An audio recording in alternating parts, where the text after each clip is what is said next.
एवढं आता गाईज मला समजलंय की माझा जो स्ट्रगलिंग टाइम आहे ना तो आता सुरू झालेला आहे. कारण की एवढं म्हणजे कधी कधी असं वाटतं की बाबा काय करतोय म्हणून, असं म्हणजे खूप हे होतं. पण कुठून ना कुठून समजतं की बाबा हे नाही, हेच तुझा मेहनत करण्याचा हाच टाइम आहे, इथे तू टाइम एफर्ट दे. कारण की आता पाठी फिरलास तर परत पुढं बघता नाही येणार तुला, म्हणून मी पाठी नाही बघणार आता. मला मी जे करतो ना तेच मला कंटिन्यूस करत जायचं आहे.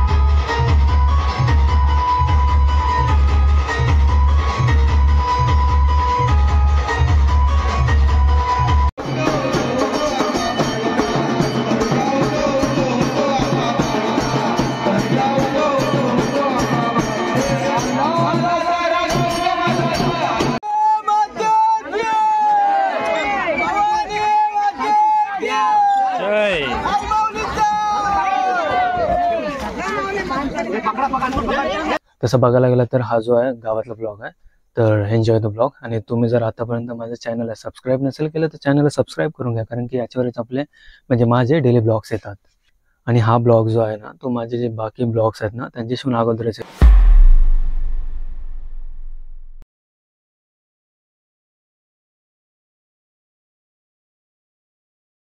Hello guys, good afternoon, welcome back to the my new another YouTube blog. तर मग स्वागत आहे आपल्या सर्वांचं माझ्या नवीन यूट्यूब ब्लॉगमध्ये. गाईज आज सकाळी मी म्हणजे झोपलो कधी, आज सकाळी 9:30 वाजता आणि आता वाजले 2. तर म्हणजे पूर्ण रात्र जी माझी हल्ली एडिटिंगमध्येच जाते. गेले 4 ते 5 दिवस झालेत, कारण की माझे पेंडिंग ब्लॉग्सच एवढे झालेले आहेत आणि त्याच्यामध्ये ते शॉर्ट्स व्हिडिओ क्रिएट करा, त्याचेच परत आणि ते टाका, खूप मोठा प्रोसिजर होतं. माझे जे दुसरे मेन चॅनल आहेत ना, म्हणजे माझं जसं एज्युकेशनल चॅनल झालं त्याच्यावर मला लक्ष द्यायला भेटतच नाही, किंवा तो माझा टेक चॅनलही झाला तर त्याच्यावरही नाही. कारण की ब्लॉग्सच स्टोरेजच एवढे घेतलेले आहेत आणि मला ना शूट करता येतं ना प्रॉपर फटाफट एडिट करता येतं, कारण की पूर्ण भरलेलं आहे. तर समजत नाही कसं करू फटाफट. आणि पूर्ण रात्र जी माझी जाते एडिटिंगमध्ये. दिवसा पण जिथून जसा वेळ भेटतोय तिथं जसं एडिटिंग करतोय मी. पण एक गोष्ट मला समजले गाईज की हाच माझा स्ट्रगलिंग फेस आहे, कारण की मी दिवसातून 4 तास झोपतोय आणि माहीत नाही अजून किती दिवस चालेल. एवढं आता गाईज मला समजलंय की माझा जो स्ट्रगलिंग टाइम आहे ना तो आता सुरू झालेला आहे. कारण की एवढं म्हणजे कधी कधी असं वाटतं की बाबा काय करतोय म्हणून, असं म्हणजे खूप हे होतं. पण कुठून ना कुठून समजतं की बाबा हे नाही, हेच तुझा मेहनत करण्याचा हाच टाइम आहे, इथे तू टाइम एफर्ट दे. कारण की आता पाठी फिरलास तर परत पुढं बघता नाही येणार तुला, म्हणून मी पाठी नाही बघणार आता. मी जे करतो ना तेच मला कंटिन्यूस करत जायचं आहे. यूट्यूबलाच मी माझं करिअर मानलेलं आहे आणि तेच मी कंटिन्यूस करत राहणार. मी तुम्हालाही सांगेल, तुम्ही जर कोणती फील्ड चूज केली असेल ना तर असं टाइम येतो, जसं आता माझा आलेला आहे. मोबाईल खराब आहे, खराब म्हणजे असं ना बोलत आहे, नुसतं हँग होतोय. दुसरे जे माझे व्हिडिओज आहेत ते शूट करता येत नाही, पेंटिंग एवढं सारं काम झालेलं आहे. आणि दुसरं बघायला गेलं तर माझे जे दुसरे चॅनल्सवर मला जे व्हिडिओ करायचे ते करायला भेटत नाही. तर हे पण माझ्या याच्यातले प्रॉब्लेम्स आहेत, हे माझ्या फील्डमधले प्रॉब्लेम्स आहेत. तर तुमच्या फील्डमध्ये दुसरे प्रॉब्लेम्स असतील तर त्यांना बघून असं घाबरत नका जाऊ, कारण की हाच एक टाइम असतं. कारण की हीच आपली परीक्षा असते, ही आपण जर पास केली ना तर पुढे सर्व बरोबर होईल, हे डोक्यात ठेवा आणि काम करा, मग होऊन जातं सर्व. मी जसं तुम्हाला काल बोललेलं होतं की आमची देवी जी आहे दसऱ्याच्या दिवशी जात नाही, ती दसऱ्याच्या दुसऱ्या दिवशी जाते. तिथे आज जाणार आहे 4 वाजता, जे म्हणजे सर्व सुरू होणार आहे. आरतीपासनं जे विसर्जन सोहळा आहे ना तो देवीचा सुरू आहे. तर मी आता सध्या जातोय देवीच्या इथं, पाया वगैरे पडतो. महाप्रसादी आहे देवीच्या इथे आज. तर चला गाईज, मी जातो आता देवीकडे.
सगळ्या मंडपात असेल आणि सुरू ठेवा व्हिडिओ काढा चांगला गाणी टाकू द्या.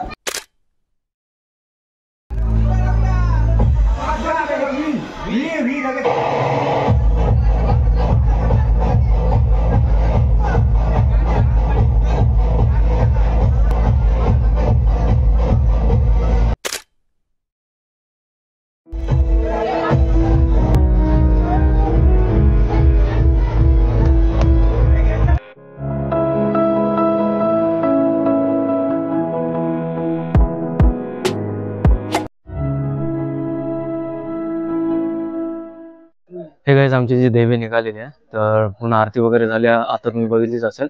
तर आता आमचा जो विसर्जनाचा जो सोहळा आहे ना तो आता सुरू होईल.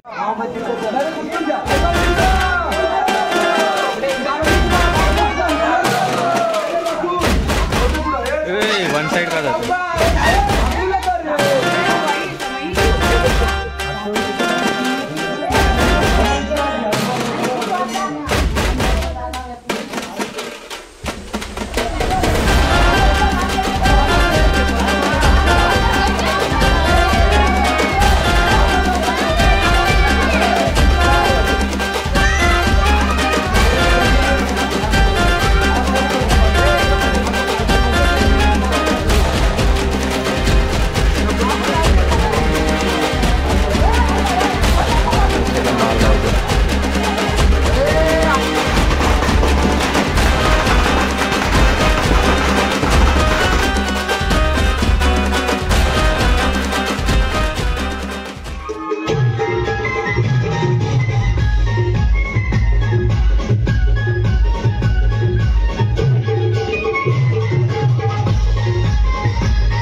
मैत्रीचे भाष्य आम्ही, दोस्ती आमची राणी.